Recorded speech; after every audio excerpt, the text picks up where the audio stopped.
y'all, this is Tia from Nail Dip Studio and I'm back with another video. So today I want to show you how to repair a cracked nail without soaking it off.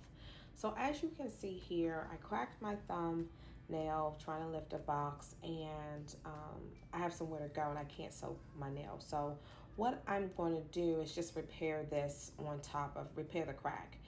So right now you see me holding my nail in front of a fan, and that's because I washed my hands and I want to make sure that I get all of that sort of moisture that may be here in the crack out of there. I want to make sure that that's gone.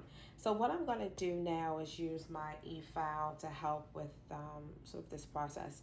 And basically what I'm going to do is I'm going to drill almost like a dam, or like a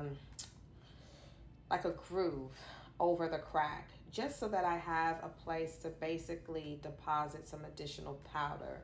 So it's almost like I'm creating a reservoir, in a sense. Like I want to create like a little tunnel so that I can put that powder there.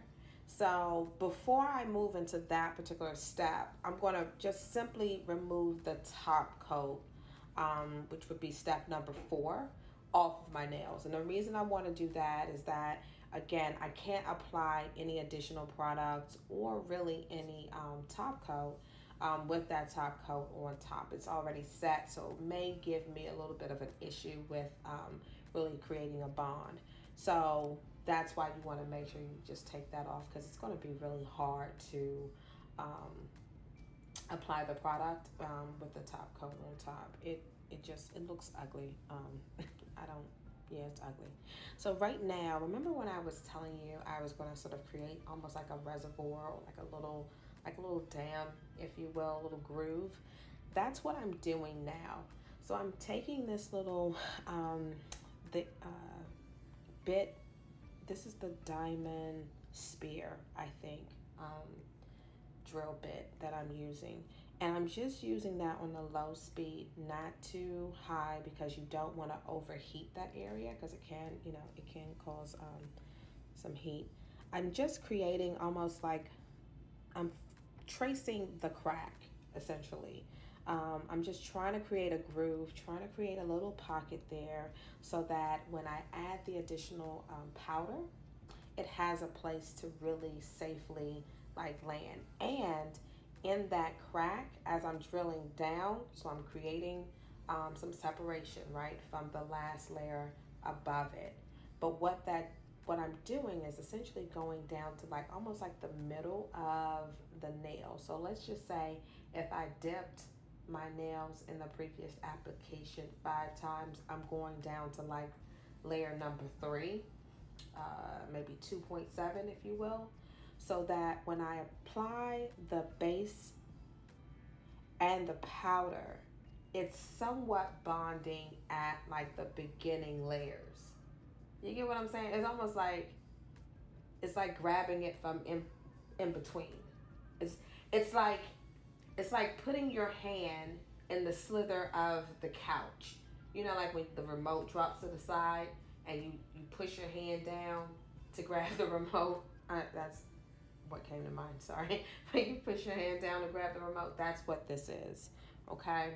So with your file, and I use the NDS 180 nail file. I'm using that to really just buff out any additional areas that may still have some top coat and or any other texture that I may have missed when doing the initial file off.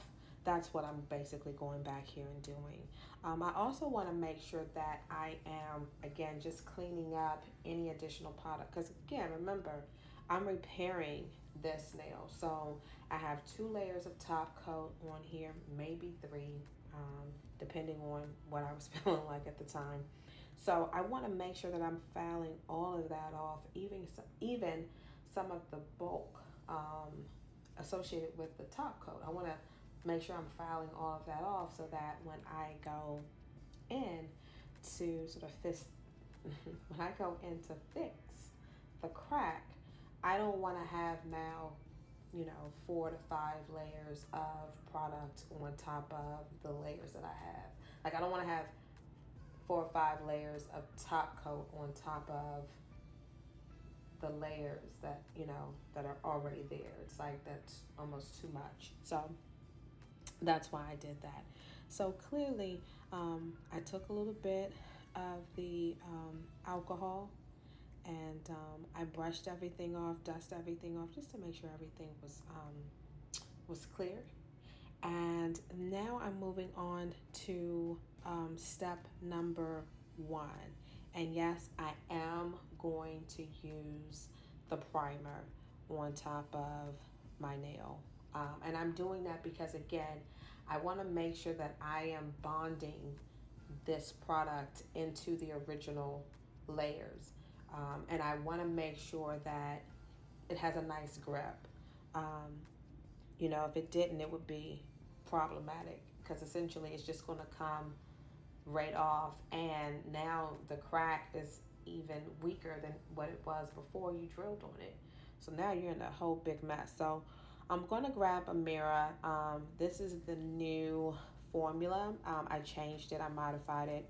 This is so pretty. Like, the lighting doesn't do this shade really any justice. This is that shade that you wear when it's the summertime. Like, if you're looking for, scratch that, if you're looking for like an all purpose, all year red, a red that looks like almost like wooby woo in the, like, in normal lighting, situations, but it gives you like ruby woo mixed with like so shard in the sun.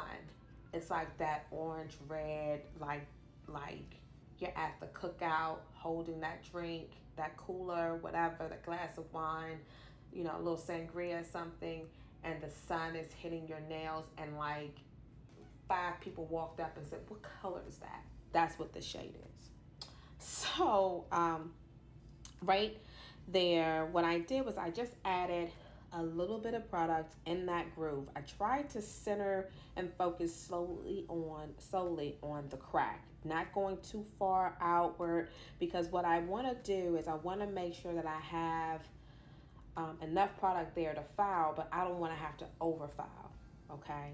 Which is why I really just stopped right there. You see me swipe, I dip, I hold it into the powder for a little bit, maybe I would say 10 seconds or so, tapped off the extra, and as you can see, not a lot of product. You're starting to see the repair, right? You can see exactly where I placed the original layer of base and powder. And now what you see me doing is going in and adding a second coat, okay? So I'm going to go ahead and place my nail into the powder. I'm going to hold it now somewhere around 7 to 10 seconds, just to make sure that the powder has a nice bond to the adhesive. You want to give the adhesive time to actually, bond to all of the powder that it can, just to, help build that nail out. Again, you see I'm really just solely focusing on that crack area, not going too far over to the right or too far over to the left, because I'm really close to the side walls and I don't want to flood those, okay? I noticed while I was filing that I had a small little chip right there at the tip of my nail. And so what I'm going to do is, while I'm repairing this, I'm going to quickly repair that little crack there, that little corner. Sometimes those little corners, like not having that perfect point in a sense, especially if you don't want to wear your nails like in an oval or an almond shape. Like me, this particular application, I wanted to go ahead and just fix that piece. And a little bit of the powder got, that's like another little trick. Let me give you that. If you put a little bit of the powder under your free edge and then do like I did, dip your nail into the powder, and as soon as you pull it up, take some of that overflow that you have under your free edge and sort of start to form it, push it towards the corner that you're working in, and that will actually create almost like a fake extension for you, just a little bit, and let that set. It'll be perfect.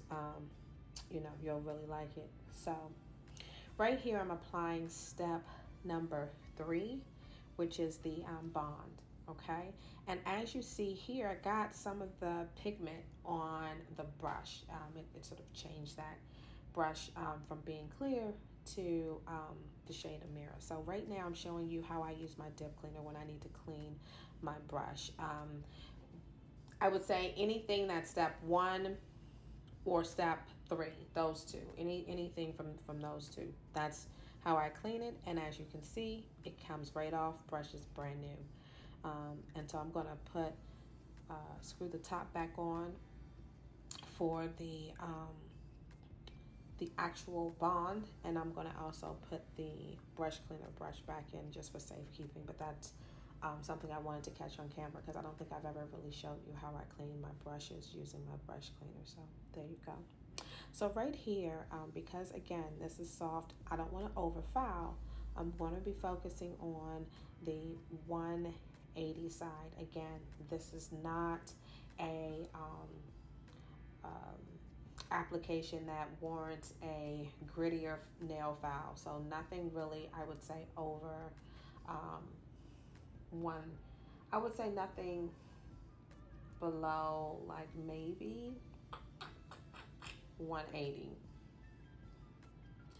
You can go higher, but as you start to get more and more, as the numbers start to get smaller, the abrasiveness really does become more rough, and you end up fouling off a lot of product. And so I like using the 180 just because it allows me to control how much fouling I want to do.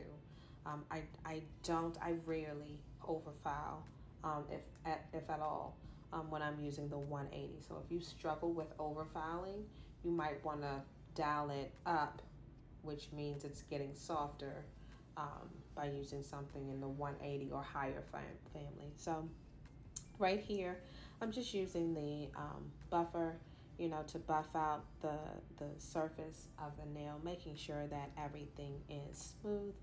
And again, when in doubt, because visually it can come off, oh, this is smooth, but when you run your finger over it, you can feel the texture. So always, as a rule of thumb, make sure that you run over your nails when you're filing, especially buffing with your finger, just to check for texture.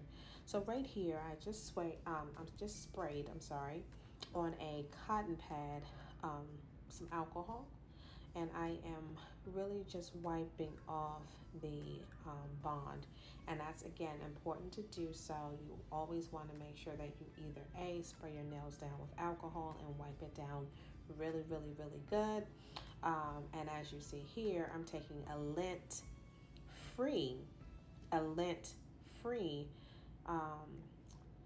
little tab pad to wipe off my nails because I just use a cotton pad, and sometimes that cotton pad can leave behind little friends, and so I want to make sure that I get all those little lint pieces off of my nail. So I'm going to jump now into step number 4. Step number 4 is the top coat. Okay, we are almost finished. This is one of those things where when you have a crack like I did, and I was headed out the door, and I just needed the nail to hold on for 24 hours. Like, boo, I just need 24. I don't even need 25. Just give me 24 hours, and I didn't have the time to soak my nails off. If you find that you're in those types of situations, try this technique. And this can actually work for, you can have a crack in all 5 nails and literally do the same technique, and it will help save and prolong your overlay.